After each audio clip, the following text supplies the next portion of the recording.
నమస్తే, welcome to our channel. బాబు 4.0 ఇప్పుడు బాగా ట్రెండ్ అవుతోంది.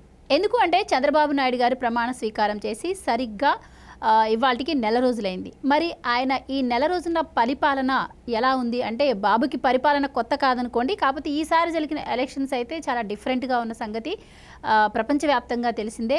మరి ఈ నెల రోజుల్లో ఆయన ఇచ్చిన హామీలను ఎంత మేరకు నెరవేర్చారు, ప్రజల్లో ఎలాంటి సంతృప్తి కలిగింది, అలాగే ప్రతిపక్షాల అసంతృప్తి ఎలా ఉంది, ఓవరాల్గా ఆయన నెల రోజుల పరిపాలన గురించి మరిన్ని వివరాలు తెలుసుకుందాం. మనతో ఉన్నారు సీనియర్ పొలిటికల్ జర్నలిస్ట్ డివి శ్రీనివాస్ గారు. నమస్కారం సార్. నమస్తే సార్. చంద్రబాబు నాయుడు గారు అధికారం చేపట్టి సరిగ్గా ఈ రోజుకి నెల రోజులు అవుతోంది. సో మరి ఆయన రాగానే 5 సంతకాలు పెడతానని చెప్పారు, అలాగనే చేశారు. అలాగే ఉచిత ఇసుక ఇస్తామన్నారు, అవన్నీ నెరవేర్చారు. అంటే ఇంకా దీనిపై అయితే ప్రతిపక్షం అని చెప్పలేం, కానీ వైసీపీ పార్టీ అయితే ఇప్పటికీ కూడా ఆరోపణలు చేస్తూనే ఉంది. సో ఆయన ఎంతవరకు ఇచ్చిన హామీలను నెరవేర్చారు, ఓవరాల్గా ఈ నెల రోజుల పరిపాలన ఎలా ఉంది అంటే ఏం చెప్తారు? నెల రోజుల్లో 40,000 ఉద్యోగాలు ఇవ్వటం నువ్వు ఎప్పుడైనా చూసావా? వాళ్ళ వాగ్దానం ఏంటంటే సంవత్సరానికి 4 లక్షల ఉద్యోగాలు, 5 ఏళ్లలో 20 లక్షల ఉద్యోగాలు కల్పిస్తాం, యువతకి మేము అండగా ఉంటాం. ఇవాళ నిరుద్యోగం అనేది ఆంధ్రప్రదేశ్లో పెనుభూతంగా మారింది. అక్కడ ప్రభుత్వాన్ని నిరుద్యోగులే ఓడించారు. యువత తిరగబడింది జగన్మోహన్ రెడ్డి ప్రభుత్వం పైన. తెలుగుదేశం, జనసేన, బీజేపీ వైపు యువత ర్యాలీ అయింది. మరి యువతరం ఓట్లని నిలబెట్టుకోవటం కోసం, వాళ్ళ ఆశలని ఆకాంక్షలని నిలబెట్టడం కోసం ఏం చేశాడు? తొలి రోజే చంద్రబాబు ముఖ్యమంత్రిగా ఫస్ట్ సంతకం మెగా డిఎస్సి. మరి వెంటనే నీకు ఎన్ని పోస్టులు అక్కడ? 16,700 ఎంతో దగ్గర అక్కడ. మరి ఒకే రోజు ఒకే సంతకంతో నీకు ఆ డిఎస్సి సంతకం పెట్టడం కాదు, జీవో కూడా ఇచ్చేశారు. ఇవాళ మరి యువతలో మొదటి రోజే కొంత శాంతి, కొంత సంతృప్తి, భరోసా. సరే, ఇప్పుడు నెల రోజులైందన్నావు కదా. నెల రోజులకి ముందు కరెక్ట్గా 29వ రోజు ఏమో ఏం చేశాడు? ఆ భారత్ పెట్రోలియం కార్పొరేషన్ లిమిటెడ్ వాళ్ళు వచ్చారు. BPCL refinery. ఎన్ని వేల కోట్ల పెట్టుబడి? 70,000 కోట్ల పెట్టుబడి. ఎన్ని ఉద్యోగాలు? 25,000 ఉద్యోగాల కల్పన. అది 16, ఇది 25. ఎంత? 41,000 ఉద్యోగాలు. మరి నీకు సింగిల్ మంత్లో ఎట్లుంది స్ట్రైక్ రేట్? 100% దాటిపోలా? ఇప్పుడు 30 రోజుల్లో 30,000 ఉద్యోగాలంటే నువ్వు 100% స్ట్రైక్ రేట్ అండి అంటావు. 30 రోజుల్లో 41,000 ఉద్యోగాలు. నీకు దగ్గర మరి 120% స్ట్రైక్ రేట్ అంటే మామూలు కొట్టాడా? అది ఏంటి? నిబద్ధత, కమిట్మెంట్. ఇప్పుడు ఇవాళ కూటమి ప్రభుత్వానికి వీళ్ళు 94% స్ట్రైక్ రేట్.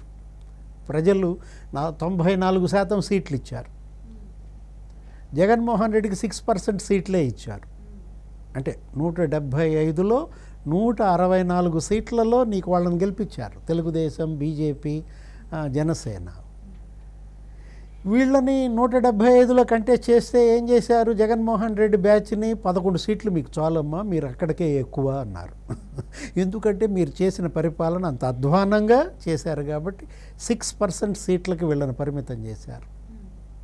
మరి అది నిలబెట్టుకోవాలి. ప్రజలు ఇవాళ ఆకాంక్షలు అంత ఎత్తున ఉన్నప్పుడు వాళ్ళకి న్యాయం చేయడం కోసం ఆయన ఏం చేశాడు? మొదటి రోజే సీఎంగా ప్రమాణ స్వీకారం చెయ్యకముందే జంగిల్ క్లియరెన్స్లు చేసేశారు. అమరావతిలో కంపలు నరికివేత, 650 ఎకరాల్లో నీకు కొట్టేయటం మిగించేశారు. అసలు లైట్లు దగ వెలిగించేశారు. సీడ్ యాక్సెస్ రోడ్డు మొత్తం నీకు లైట్లు వెలిగాయి. అక్కడే కాదు, రాష్ట్రం మొత్తం వీధి దీపాలు వెలిగాయి. ఇంతకుముందు ఎందుకు వెలగలా?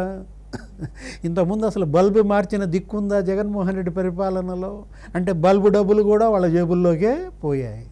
ఇలాంటి పరిస్థితుల్లో వీళ్ళు మరి 5 సంతకాలు మొదటి రోజు చేశాడు. రెండో సంతకం ల్యాండ్ టైటిలింగ్ యాక్ట్. రైతుల నెత్తిన పాలు పోశాడు. నేనున్నానని భరోసా ఇచ్చాడు. ఏంటి? పాస్ పుస్తకం మీద నా ఫోటో ఉండదు, నీ ఫోటోయే ఉంటుంది. నువ్వు రైతువి, మీ తాత ముత్తాతలు ఇచ్చిన పొలం మీద నా ఫోటో ఏంటి? జగన్మోహన్ రెడ్డి ఫోటో చించేయండి అన్నారు. వాళ్ళు వరుస పెట్టి పాస్ పుస్తకాలు ఈయన చెప్పకముందే చించేశారు. సర్వే రాళ్ళు మీద కూడా జగన్ ఫోటోలు వేసిన పరిస్థితి మనం చూసాము. అసలు ఈయన ప్రమాణ స్వీకారం చేయకముందే పోయి పీకేశారు సర్వే రాళ్ళు. రేపొద్దున మళ్ళీ కొత్త సర్వే రాళ్ళు లేపిస్తే వాటి మీద జగన్ ఫోటో ఏమీ ఉండదు. అంటే జగన్ చేసిన తప్పిదాలు జనం ఇవాళ ఈ శిక్ష అతనికి సరిపోయిందన్నమాట. ఇప్పుడు ఆ 5 సంతకాల్లో కూడా 3వ సంతకం ఏంటి, పెన్షన్ పెంచేశాడు. ఏంటి, సింగిల్ స్ట్రోక్ 1000 రూపాయలు పెరిగిపోయింది నీకు పెన్షన్. ఒక దెబ్బకి 3000 నుంచి 4000 పడిందంటే 3000 ఇంకా పాత బాకీ కూడా కలిపి 7000 తీసుకుపోయి అసలు ముఖ్యమంత్రి పేదవాడింటికి వెళ్ళి ఇవ్వటం ఎప్పుడన్నా ఉందా? ఆయన ఏంటి చంద్రబాబు నా ఇంటికి రావటం ఏంటి, నా నులక మంచం మీద కూర్చోవటం ఏంటి, నా ఇంట్లో టీ పెట్టించుకు తాగటం ఏంటి అని అతను బిత్తరపోయాడు. ఎవరు, ఆ రాము నాయక ఎవరు అతని పేరు. అతని దశ మారిపోయింది. ఏది, ఆ రోజు పెన్షన్ ఇవ్వటం కాదు, ఆ కుటుంబాన్ని నిలబెట్టాడు, మీకు ఇల్లు కట్టిస్తానన్నాడు, మీకు 3 సెంట్లు స్థలం ఇస్తానన్నాడు. అది కదా నాయకుడు, అతను కదా కోరుకున్నది జగన్. ఏం చేశాడు జగన్మోహన్ రెడ్డి? ఎందుకని అలా భరోసా ఇవ్వలేకపోయాడు? ఇప్పుడు అదే కాదు, ఇవాళ ఆ 1000 రూపాయలు పెంచడానికి జగన్మోహన్ రెడ్డి 4 ఏళ్ళు నానా నరకం చూపించాడు. 250, 250, 4 బటన్లు నొక్కాడు. ఒక బటన్ నొక్కాల్సింది. ఎందుకు ఆ బటన్లు కూడా నొక్కింది? సాక్షిలో యాడ్స్ కోసం. 130 బటన్లు నొక్కినట్టుగానేమో జనం ముందు బిల్డప్ ఇచ్చాడు. 130 పదులు 1300 కోట్లేమో ఆయన సాక్షి కంపెనీ ఖాతాలో వేసుకున్నాడు.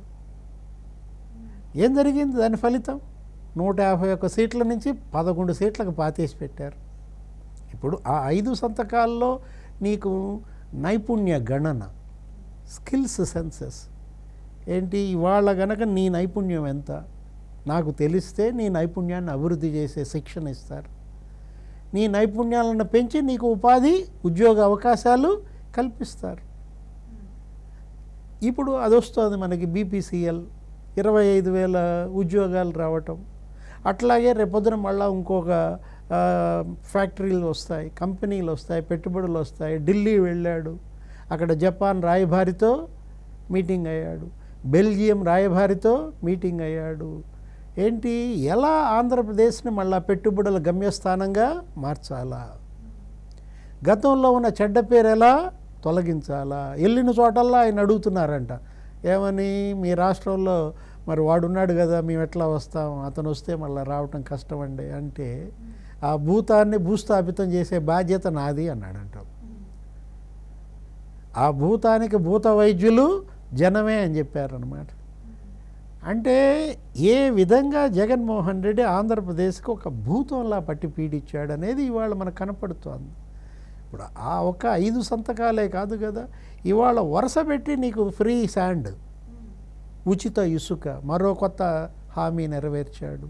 ఇంతకుముందు ఆ ఇసుక కోసమే శిరోముండనాలు చేశారు, ఆ ఇసుక కోసమే హత్యలు చేశారు. మనం చూసాం ఏ విధంగా వీళ్ళు ట్రాక్టర్లతో గుద్దిచ్చి చంపారో మనం చూసాం. మా ఊళ్ళో ఇసుక ఎత్తుకెళ్ళొద్దు అన్నందుకు చంపేశారు, శిరోముండనాలు చేశారు.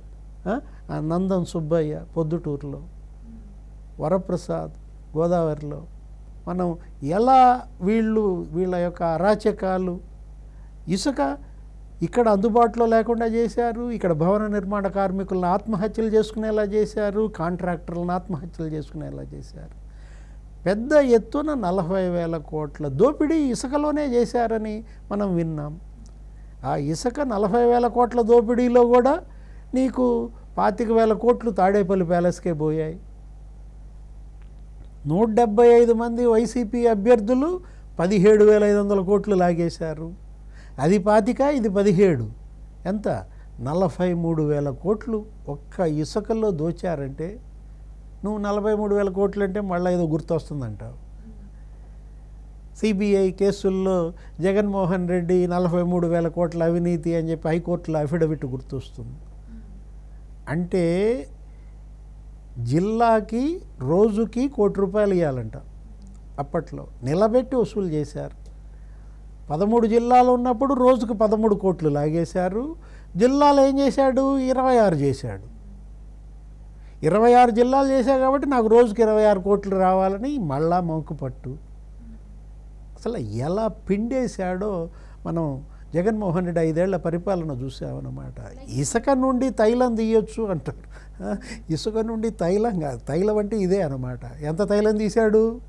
40,000 కోట్ల తైలం తీసిన దీంట్లో ఇవాళ ఉచిత ఇసుక, మరి బంగారం ఏంటి? ప్రతి ఒక్కడికి ఇవాళ ఇసుక కనుక లభ్యమైతే పేదల ఇళ్ల నిర్మాణం జరుగుద్ది. అక్కడ భవన కార్మికులకు ఉపాధి ఏర్పడుతుంది.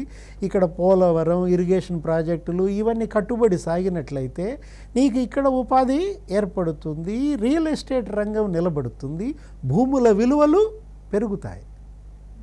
ఇంత గొప్ప ఒక చక్రం ఇదంతా కూడా, ఒక సంపద చక్రం. మీరన్నట్టు అభివృద్ధి బాట పట్టిస్తూనే ఆంధ్రప్రదేశ్ని గత ప్రభుత్వ హయాంలో జరిగిన తప్పులను కూడా శ్వేతపత్రాల రూపంలో ప్రజలకు అర్థమయ్యేలాగా కూడా చెప్తున్నారు.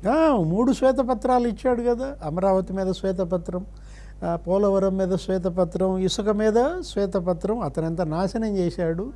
ఇప్పుడు పరిస్థితి ఏంటి? రేపు ఏం చేయాలి అనే ఒక దిశానిర్దేశాన్ని తన క్యాబినెట్కి, ఇటు అసెంబ్లీకి, ప్రజలకి కూడా ఆయన ఇచ్చిన దీంట్లో ఇంకోటి ఏంటి? Red book. అటు అభివృద్ధి పని అభివృద్ధే, ఇటు సంక్షేమం పని సంక్షేమమే, పేదల ఖాతాల్లో డబ్బులు వేసే పని డబ్బులే, అరాచక శక్తుల భరతం పట్టే పనే. వరుస పెట్టి జైలుకి పంపిస్తున్నారు కదా. మంగళగిరి పార్టీ ఆఫీసు ధ్వంసం చేసిన వాళ్ళ దాంట్లో 11 మంది జైలుకు పోయారు. గన్నవరం పార్టీ కార్యాలయం తగలబెట్టిన దాంట్లో 15 మంది జైలుకు పోయారు. అక్కడ 70 మంది గుర్తించారు. ఇక్కడ ఒక 60 మందిని గుర్తించారు. ఇవాళ రేపు వాళ్ళని కూడా జైళ్ళకు పంపిస్తారనేసరికి ఒక్కసారి బెంబేలెత్తిపోతున్నారు. ఏంటి? ఎవడికాడు బెయిల్ పిటిషన్లు వేసుకుంటున్నారు. అప్పిరెడ్డి, సజ్జల, ఆర్కే, మొత్తం దేవినేని అవినాష్. భయం వచ్చేసిందనమాట. ఇన్నాళ్ళు వాళ్ళు జనాన్ని భయపెట్టారు. ఇప్పుడు వాళ్ళు భయపడే పరిస్థితి వచ్చిందంటే రెడ్ బుక్ జరుగుతోంది. అదేమీ వదిలేయలేదు. కాకపోతే ఈలోపు జనం గోల పెడుతున్నారు. ఏంటి? 4 రోజులైంది, ఇంకా అరెస్టులు జరగలేదే, ఇంకా వాళ్ళని జైలుకి పంపలేదే, ఇంకా మా భూములు మాకు ఇవ్వలేదే. తెలుగుదేశం సోషల్ మీడియా కూడా అసంతృప్తితో ఉంది.